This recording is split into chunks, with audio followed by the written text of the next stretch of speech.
के स्टार्ट में हमें एक फार्म हाउस को दिखाया जाता है जहाँ पर रात का वक्त था और एक चमकती हुई रोशनी उस फार्म हाउस में दिखाई देती है। ये चमकती हुई रोशनी कोई और नहीं बल्कि एक मैजिकल क्रिएचर था। अब जब सुबह होती है तो फार्म का ऑनर ये देखता है कि उसकी फार्म को किसी ने बर्बाद कर दिया है। अब उस ऑनर को बहुत ज्यादा गुस्सा आता है क्योंकि ये सब उस रोशनी की वजह से हुआ था। अब फार्म का ऑनर अपने तीनों बेटों को बुलाता है और कहता है कि अब तुम तीनों को इस फार्म की पहरेदारी करनी होगी। और यहीं पर हम ऑनर के सबसे छोटे बेटे जॉन को देखते हैं। जॉन को सभी निकम्मा समझते थे और उसके बड़े भाई भी उसकी अच्छाई का फायदा उठाते थे। जॉन के भाई उसको अकेले ही पहरेदारी करने का कहते हैं। जॉन भी इस काम के लिए मान जाता है और पहरेदारी के लिए अकेला ही तैयार हो जाता है। अब जब जॉन फार्म पर बैठा हुआ था तो अचानक से वहाँ पर उसको कुछ आवाज सुनाई देती है। वो अपने पीछे मुड़कर देखता है तो उसके पीछे एक व्हाइट कलर का घोड़ा खड़ा था। जॉन को अपनी आंखों पर यकीन नहीं होता कि उसने इतना बड़ा और सफेद कलर का घोड़ा देखा है। अब वो उस घोड़े को पकड़ने की कोशिश करता है। एक रस्सी वो घोड़े पर डाल देता है। अब वो घोड़ा तेजी से भागने लगता है मगर तभी जॉन उस रस्सी को पकड़ लेता है, जिस वजह से जॉन भी उस घोड़े के साथ आगे चला जाता है।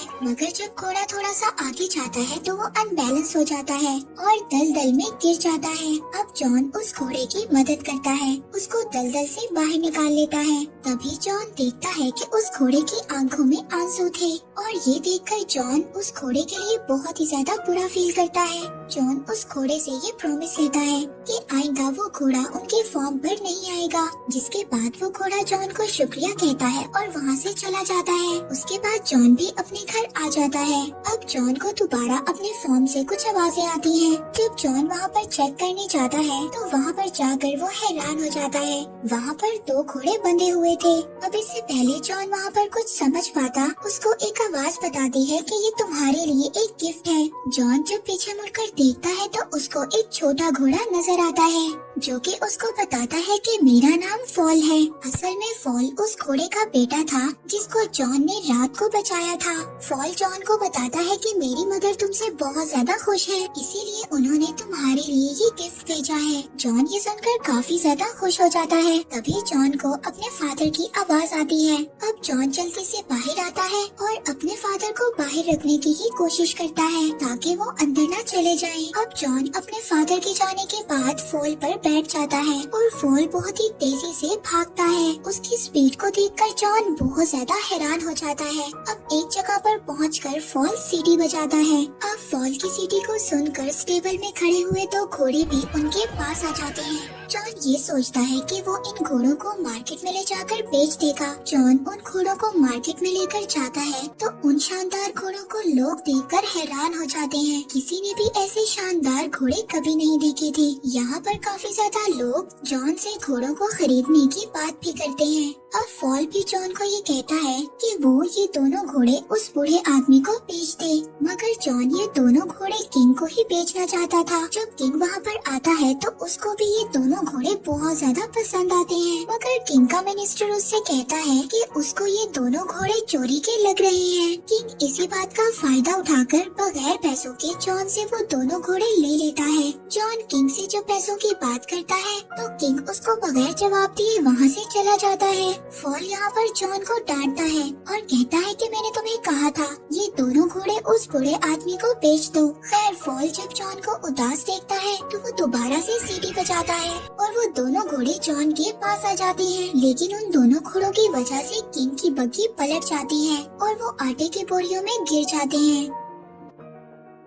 अब किंग को इस बात से बहुत ज्यादा गुस्सा तो आता है, मगर किंग चैम्बर की वजह से कुछ भी नहीं कहता और वो जॉन से इन घोड़ों की कीमत लगाने का कहता है। जॉन उन घोड़ों की बहुत ही ज्यादा कीमत लगाता है, जिस पर किंग के लोग उसको सजेस्ट करते हैं कि वो जॉन को अपने पास ही काम करने के लिए रख ले, क्योंकि जब जॉन यहाँ पर रहेगा तो किंग अपनी बेइज्जती का बदला भी ले सकते हैं। जॉन भी उनकी बात को एक्सेप्ट कर लेता है और वहाँ पर रहकर किंग के कामों को करने लगता है। अब किंग का असिस्टेंट किंग से कहता है क्यों ना हम जॉन से एक फिनिक्स बर्ड को बुलवाएं। वो एक फायर बर्ड था और उसको लाना बहुत ज्यादा मुश्किल था।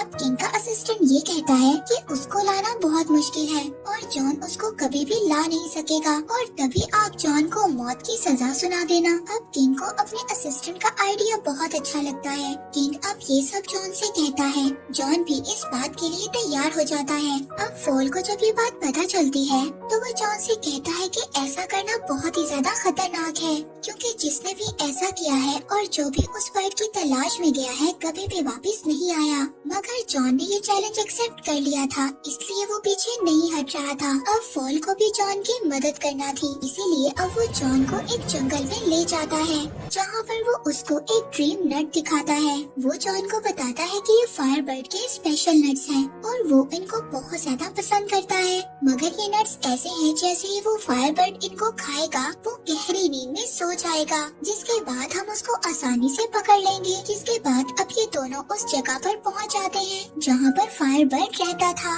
फॉल उसको ये भी बताता है कि फायर बर्ड जमीन के नीचे रहता है। अब वो उस जगह पर कुछ नट्स को फेंक देते हैं और उस फायर बर्ड के बाहर आने का वेट करते हैं। अब जैसे ही वो फायर बर्ड नट्स की खुशबू सूंघता है तो वो जमीन से बाहर आ जाता है। अब वो फायर बर्ड मजे से उन नट्स को खा लेता है, जिसके बाद वो बेहोश हो जाता है। अब जैसे ही जॉन उस फायर बर्ड को पकड़ने जाता है तो वो दोबारा से जिंदा हो जाता है। अब वो फायर बर्ड जॉन के पीछे पड़ जाता है। वो उनको पकड़ने के लिए जॉन और फॉल के पीछे भागता है, जिसकी वजह से पूरे आइलैंड पर आग लग जाती है। उस फायर बर्ड ने जॉन और फॉल को पकड़ लिया था, जिसके बाद जॉन अपने पास आखिरी नट पड़ा हुआ उसकी तरफ फेंक देता है। जैसे ही वो फायर बर्ड उस नट को खाता है वो बेहोश हो जाता है। अगली सुबह जब वो जागता है तो उसको पता चलता है कि उन लोगों ने उसको चेन में कैद कर लिया था। जब जॉन उस फायर बर्ड की तरफ देखता है तो वो ये देखता है कि उसकी आंखों में आंसू थे।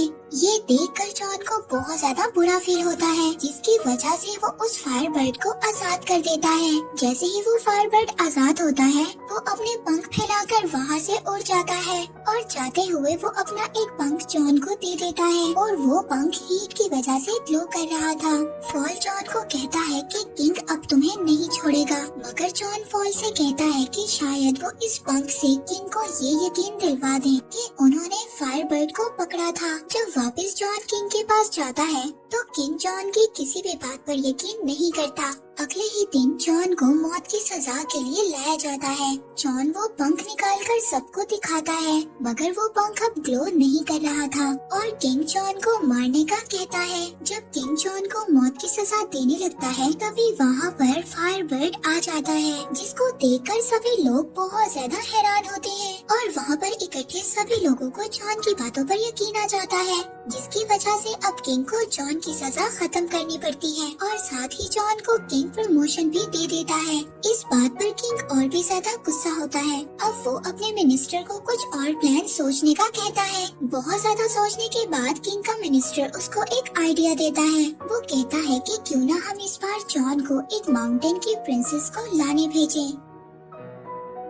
पहले तो जॉन इस बात पर कामयाब नहीं होगा और अगर वो ऐसा कर लेता है तो इसमें आपका ही फायदा है। आप उस प्रिंसेस से शादी कर लेना, दोनों ही तरफ में आपका फायदा है। किंग को ये आइडिया बहुत ही ज्यादा पसंद आता है और वो जॉन को इस मिशन पर भेज देता है। अब जॉन उस सार माउंटेन पर पहुंच जाता है जहां पर वो प्रिंसेस रहती थी। वो देखता है कि माउंटेन पर कैसल के अंदर जाने का रास्ता एक बहुत ही मोटी बर्फ से बना हुआ है, जिसको तोड़ना बहुत ही ज्यादा मुश्किल था। तभी अचानक से वहाँ पर फायर बर्ड का एक पंख उड़कर आता है और उस बर्फ की दीवार में लग जाता है, जिससे वो दीवार टूट जाती है, जिससे वहाँ पर एक पानी का सैलाब आ जाता है। फॉल उसमें बहकर नीचे गिर जाता है और एक स्नो बॉल की तरह माउंटेन से नीचे गिर जाता है। जॉन अब कैसल के अंदर जाता है। उसको वहाँ पर बहुत ज्यादा लड़कियाँ नजर आती हैं और वो सभी लड़कियाँ सो रही थी।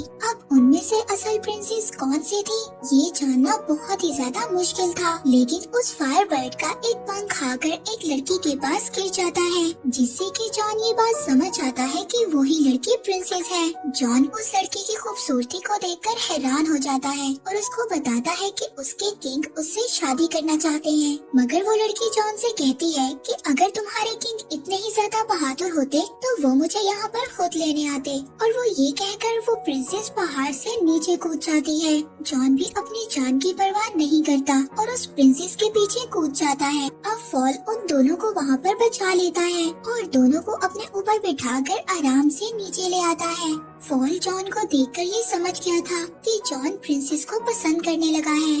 फॉल उसको समझाता है कि अगर ये बात किंग को पता चल गई तो तुम्हारे लिए मुसीबत और भी ज्यादा बढ़ जाएगी। यहाँ पर प्रिंसेस भी सब बातें छुपकर सुन लेती है। प्रिंसेस को भी ये लगता था कि वो शायद जॉन को पसंद करने लग गई है। इसके बाद वो लोग किंग के पास वापस जाते हैं। वहाँ पर सभी लोग इतनी खूबसूरत प्रिंसेस को देखकर हैरान हो जाते हैं। अब किंग जब जॉन को जिंदा देखता है तो उसको गुस्सा तो आता है, मगर किंग के आदमी उसको समझाते हैं कि इसमें उसका ही फायदा है। अब वो लोग जॉन को प्रमोट भी कर देते हैं, मगर जॉन इन सबसे ज्यादा खुश नहीं था। उसको प्रिंसेस की फिक्र थी। अब वो छुपकर प्रिंसेस के पास जाता है। इससे पहले कि वो प्रिंसेस को कुछ बताए, किंग के लोग आकर प्रिंसेस को वहाँ से ले जाते हैं। अब किंग प्रिंसेस को शादी के लिए प्रपोज करता है, मगर प्रिंसेस उससे कहती है कि वो एक शर्त पर शादी करेगी कि अगर वो प्रिंसेस को वो रिंग ला कर दे जो उसकी दादी की थी। और वो रिंग एक समंदर में गिर गई थी और वो रिंग जब तक उसके पास नहीं आ जाती वो शादी नहीं कर सकती। अब प्रिंसेस के बात से किंग वहाँ पर परेशान हो जाता है, मगर तभी वहाँ पर जॉन आता है। जॉन को जब किंग देखता है तो ये काम भी जॉन को कह देता है। जॉन फॉल से उस किंग के बारे में बात करता है, मगर फॉल उसको कहता है कि उस रिंग के बारे में उसको कोई भी नॉलेज नहीं है। मगर फॉल इस बारे में अपनी मदर से बात करता है। वो उसको बताती है कि वो रिंग वेल के पेट में है, जो वेल उनको समंदर के बीच एक आइलैंड के पास मिलेगी। अब जॉन फॉल के साथ जाता है, मगर वहाँ पर कुछ बर्ड्स के टकराने से फॉल नीचे गिर जाता है और पता चलता है कि जॉन उस वेल तक पहुँच गया है। जॉन पानी के नीचे बड़ी बड़ी जंजीरों को देखता है और उन जंजीरों से बंधी हुई एक बहुत बड़ी वेल को देखता है। जब जॉन पानी से बाहर आता है तो फॉल उसको बताता है ये पूरा आइलैंड ही असल में वो वेल है, जिसके बारे में फॉल की मदर ने उसको बताया था। जॉन वेल से पूछता है कि ऐसा उसके साथ किसने किया। वेल जॉन को बताती है कि उसने गलती से कुछ शिप्स को निगल लिया था, इसीलिए वहाँ पर बाकी सेलर्स ने उस वेल को यहाँ पर कैद कर दिया। मगर अब ये वेल अपनी गलती को सुधारना चाहती है। जॉन को उस वेल के लिए बहुत ज्यादा बुरा लगता है। अब जॉन को एक आइडिया आता है। वो ये सोचता है कि अगर वो इस वेल को ठीक दिलवा दे तो वो इसके अंदर से शिप्स को निकाल सकता है। और अपने प्लान के अकॉर्डिंग वो उस वेल की नाक में चले जाते हैं और उसकी नाक को टिकल करने लगते हैं।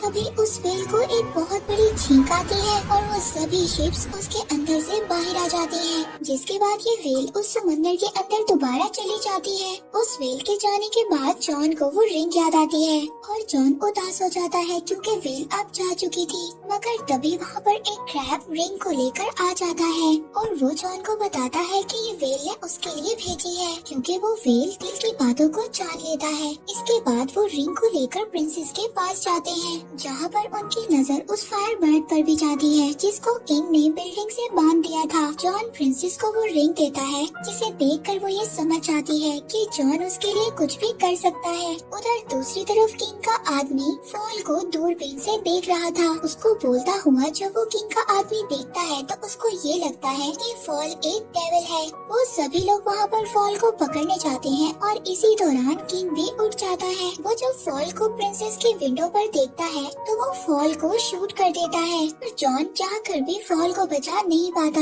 इसके बाद किंग ही ऐलान करता है कि जॉन को प्रिंसेस के किडनैप करने के जुर्म में नौकरी से निकाला जाता है और कुछ ही दिनों में उसको मौत की सजा मिलेगी। तभी प्रिंसेस फॉल से मिलती है और उसको बताती है कि उसके एक आइडिया की वजह से जॉन और भी ज्यादा मुसीबत में फंस गया है। वो फॉल को बताती है कि उसने किंग को शादी से बचने के लिए 3 अलग अलग पॉट्स में नहाने के लिए कहा था, जहाँ पर पहले पॉट में उबलता हुआ पानी और दूसरे पॉट में बर्फ का पानी और तीसरे में उबलता हुआ दूध होगा। उसने किंग को बताया कि ऐसा करने से वो दोबारा से जवान हो जाएंगे, मगर किंग को ये सब ठीक नहीं लग रहा था। जिस पर किंग का आदमी उसको कहता है कि पहले वो इन सब चीजों को जॉन पर आजमा कर देखे। अब प्रिंसेस फॉल को इस बात से बचने का तरीका बताती है। अगर वो पहले पॉट में उसकी दादी की रिंग और दूसरे पॉट में उस फायर बर्ड का पंख और तीसरे में लाइफ और डेथ फ्लावर्स डाल दें तो जॉन की लाइफ बच सकती है। फॉल प्रिंसेस से उन फ्लावर्स के बारे में पूछता है, जिस पर प्रिंसेस फॉल को कहती है कि वो फ्लावर्स उसको दुनिया के आखिरी कोने में मिलेंगे।